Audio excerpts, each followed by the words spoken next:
더러운 음식이 들어오니까 이것을 우리 몸에서 다 해결하지 못해서 장 점막이 틈이 생기고 이상 증상이 생기는 거죠. 한 일주일 정도만 한번 점검을 해보시면 좋겠어요.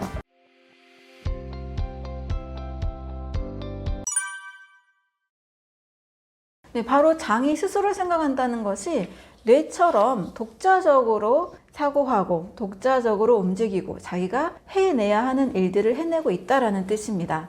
네이처에서도 장의 중요성을 굉장히 크게 얘기하고 있고 한국 소화기내과 저널에서도 장은 뇌와 신경학적으로 같은 발생 기원을 가지고 있다라고 이야기했습니다. 그러니까 뇌하면 스스로 생각한다라고 바로 느껴지잖아요.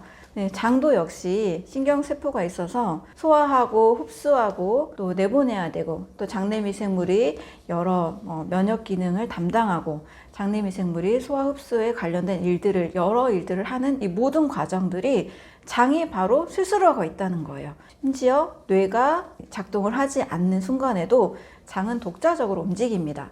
독자적으로 움직인다는 것은 스스로 생각을 하고 움직이고 있다라는 차원에서 장은 스스로 생각한다 이런 말을 할 수가 있습니다. 소장 점막에 틈이 생겨서 새는 증상을 장누수 증후군이라고 합니다. 소장 점막은 우리가 피부 장벽이 좋아야 된다라는 말이 있는 것처럼 장 점막도 역시 탄탄하고 탄력 있는 결합 조직이 잘 탄력 있게 구성되어 있는 것이 좋습니다.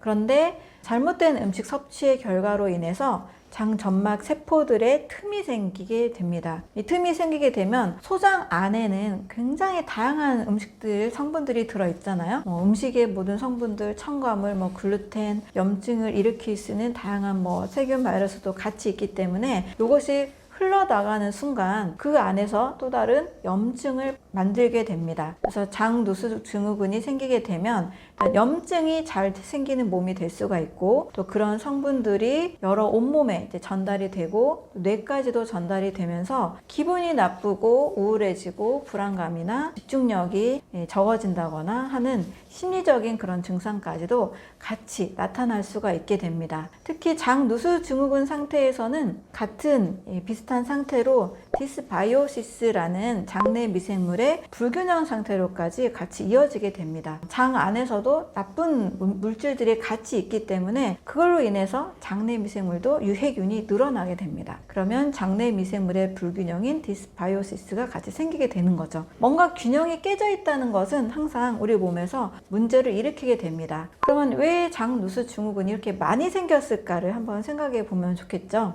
네, 다 우리가 먹는 음식이 깨끗한 음식이 아니라는 뜻이 될 수 있습니다. 더러운 음식이 들어오니까 이것을 우리 몸에서 다 해결하지 못해서 장 점막이 틈이 생기고 이상 증상이 생기는 거죠. 한마디로 너무 많은 가공식품의 증가 그리고 식품 첨가물의 섭취가 증가됐기 때문이라고 할 수가 있습니다. 건강한 음식을 건강하게 섭취하고 소화시키면 몸은 이상 현상이 잘 일어나지 않습니다. 근데 많은 가공식품 안에는 일단 세포에도 이상을 일으키고 또 지나친 첨가물들은 간과 신장에 많은 독소를 증가시키기 때문에 몸에서 이것을 다 해독하기가 어렵게 되는 현상까지 일어나게 되죠. 그래서 가공식품의 섭취, 또 너무 지나친 밀가루 음식, 동물성 단백질의 섭취, 또 정말 과식하는 습관, 이 음식 저 음식 너무 많이 먹게 될 경우에는 장누수 증후군이 생길 수가 있습니다. 또 요즘은 일부러 과일, 채소를 챙겨 먹지 않는 습관을 들이지 않는다면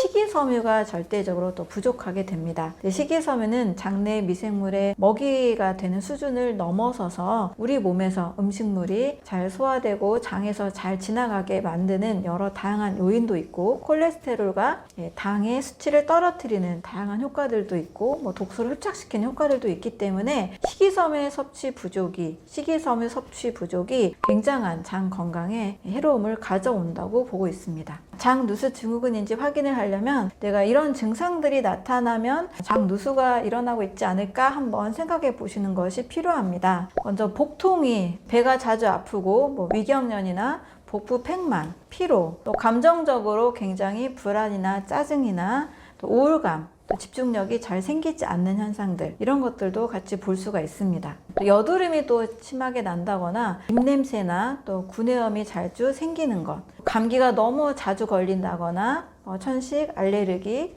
비염 같은 면역 질환까지도 장과 다 관련이 되어 있기 때문에 방금 말씀드린 이런 증상들이 오랫동안 너무 자주 생긴다. 장의 건강 상태를 꼭 확인해 볼 필요가 있습니다. 현재 먹고 있는 음식들을 좀 점검할 필요가 있습니다. 내가 하루 중에 일단 음식 일기를 한번 써보면 좋을 것 같아요. 아침에 뭘 먹고 점심 저녁에 뭘 먹었는지를 쭉 쓰다 보면 어떤 분들은 난 별로 안 먹어요 하는데 적다 보면 내가 생각보다 너무 다양한 음식을 먹고 있네, 생각보다 가공식품을 많이 먹고 있네, 이런 말씀들을 많이 하시거든요. 그래서 하루 중에 식사한 것들을 간식을 포함해서 한번 다 체크를 해보실 필요가 있습니다. 느꼈던 것보다 더 많은 가공식품을 먹는 거예요. 수시로 과자를 먹거나 수시로 초콜릿을 먹거나 빵도 먹고 또 햄버거나 치킨이나 피자 이런 것들을 생각보다 많이 먹는 것을 볼 수가 있습니다. 방금 말씀드린 이런 가공식품이나 과자, 빵류 이런 음식들은 우리가 소화시키지 못하는 첨가물들, 글루텐 이런 것들이 많이 들어있는 음식들이죠.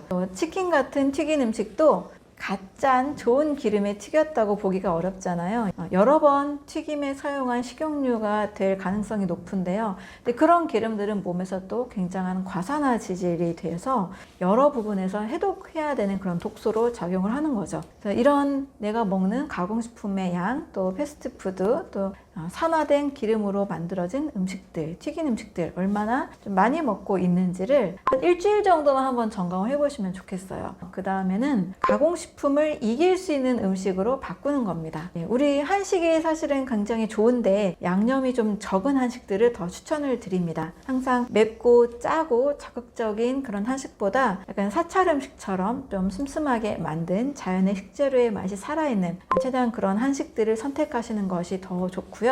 하루 중에 과일과 채소를 최소 500g을 꼭 드시는 것을 추천을 드립니다. 과일, 채소의 성분들은 일단 몸에 독소를 많이 유발하지 않습니다. 특히 과일의 경우에는 오히려 해독 효과가 있고 채소에도 좋은 식이섬유와 항산화 성분들, 또 칼륨이 많기 때문에 몸에 저류된 나트륨들도 빼주는 좋은 현상들이 일어나게 됩니다. 그리고 간식으로는 일단 좀 견과류를 선택하시는 것을 추천을 드립니다. 식사와 식사 사이에 책상 위에 그냥 견과류 통을 놓고 배고프면 그냥 하나씩 먹는 거예요. 과자나 빵이나 초콜릿, 사탕을 먹었던 습관들을 견과류 간식 습관으로 바꿔주는 겁니다. 자, 이렇게 해서 하루 중에 과일 채소 500g, 견과류 50g 이거를 어떻게든 우선순위로 먹는 습관으로 좀 바꾸신다면 나머지 음식들이 그렇게 크게 내 몸을 공격하거나 질병을 일으키는 상태로 바꾸지 않을 수 있습니다. 그래서 이 두 가지 습관만 한번 들여보시면 크게 도움이 될 수 있을 겁니다.